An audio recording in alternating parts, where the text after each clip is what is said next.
In December 1995, to the surprise of many, James Cameron announced that his next film would be the Titanic, not Terminator 3.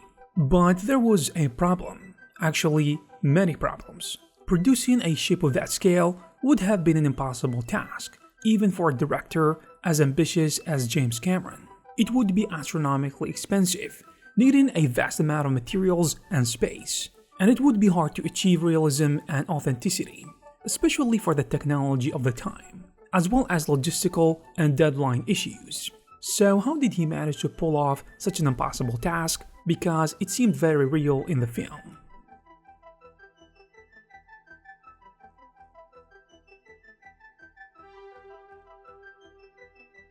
Before the movie script was even written, James Cameron led a diving expedition down to the real Titanic wreck. Interestingly, Cameron later admitted that he didn't make the Titanic movie because he wanted to make a love story, but because he wanted to dive into the shipwreck. As he put it, "When I learned some other guys had dived to the Titanic to make an IMAX movie, I said, I will make a Hollywood movie to fund an expedition and do the same thing." During this expedition, Cameron and his crew captured footage of the divers finding a wreck from the remains of the Titanic, which were used earlier in the film. But after all the excitement, he had to come back to reality and find a way to deliver an impossible movie. To pull it off, the team built several ships and sets to bring this project to life. Among these were two created by a company called Western Boatworks in Reseda, California, made exclusively with West System products. And ironically, unlike the original, famous for being designed as unsinkable, one of these models was specifically engineered to sink repeatedly throughout the movie. However, to achieve the level of immersion and authenticity that the Titanic would be known for, James Cameron and his crew knew they had to think outside of the box, as simple cinematography tricks wouldn't be enough to sell the illusion. I mean, it was the 90s, and CGI could only do so much. So they came up with the crazy idea of building a new Titanic that can look as close to the original as possible, at least from a visual standpoint. However, constructing the entire ship from scratch would have cost way too much money. So they asked themselves, hey, why not just build half of it? But there is a problem. Cameron himself mentioned that the team saved millions by building only the standard side of the Titanic, which is the right-hand side of the ship when facing the front. The model was a near life-size replica of the Titanic, and funny enough, it cost $40 million, over 5 times what the actual ship from 1912 cost. This is if we don't consider inflation. Yeah, it was expensive, but it was the most important piece in the puzzle. It was used to film the majority of the movie at the American-owned studio near the resort community of Rosarito, Baja California, Mexico. This location was chosen for its proximity to the Pacific Ocean to add more realism to the shots. It was originally built as a massive set specifically for the Titanic reconstruction, but since it is home to some of the largest stages and water tanks in the world for filming, they continued using it for other movies throughout the years. The replica was a full-scale, 775-foot-long version of the Titanic, built at Baja Studios, or Fox Baja as it was known back then. The ship was designed to tilt and sink on command. However, as mentioned earlier, not every scene was shot in this massive set, because some miniature models of the ship were used for some of the sinking sequences. To be fair, the ship might have been just a bit too massive, which led to some issues. So to make it fit inside the Baja Studio water tank, set designer Peter Lemond had to cut some unnecessary part of the structure, as well as the forward well deck, and then fill the gaps with digital models to make it work, but more on that later. The lifeboat and funnels were also shrunk by 10%, while the boat deck and the A deck were functional and used in the scenes being filmed, which are specific levels of the Titanic or any ship for that matter. The rest of it was made of steel plating, where a 50-foot lifting platform could be found for the ship to tilt during the sinking sequences. As for the interior rooms of the ship, the sets were faithful reproductions of the Titanic rooms, based on the photographs and plans from the ship's builders.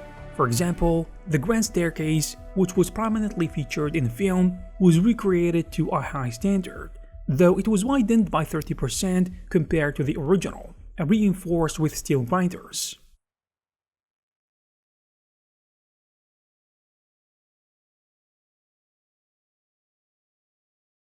Now, there's no denying that the set looks incredible and almost identical to the real one, but I can't help it but wonder, how did they make it float on water? After all, it is only half ship, unlike the real mechanics of a real ship. Well, as a fun fact, did you know that the Titanic model actually had a sinking moment? It is the plot of the movie, you might say, but not quite. In February 1997, engineers from a company called Hack Global were called to the movie set to inspect the sudden collapse of part of the ship. Essentially, for the final scenes, the bow section was made a separate part of the set, held up by cables that moved with hydraulics and foam blocks that floated. This is more of an engineering thing, and not that interesting, but long story short, it made the set look like it was floating. They used hydraulics to raise and lower the set as needed, with the ship being supported by hydraulically actuated cables that could be adjusted to tilt the set in a controlled manner. The issue it had that led to the collapse was that one of the supporting legs had broken free, causing the ship to tilt into the water. So after assessing the situation, they realized the solution was to add floating blocks, which are materials or structures designed to float on water or other liquids. They also made a series of necessary modifications to address the failures that caused the set to sink. There is a lot more to it, but this is the gist of it.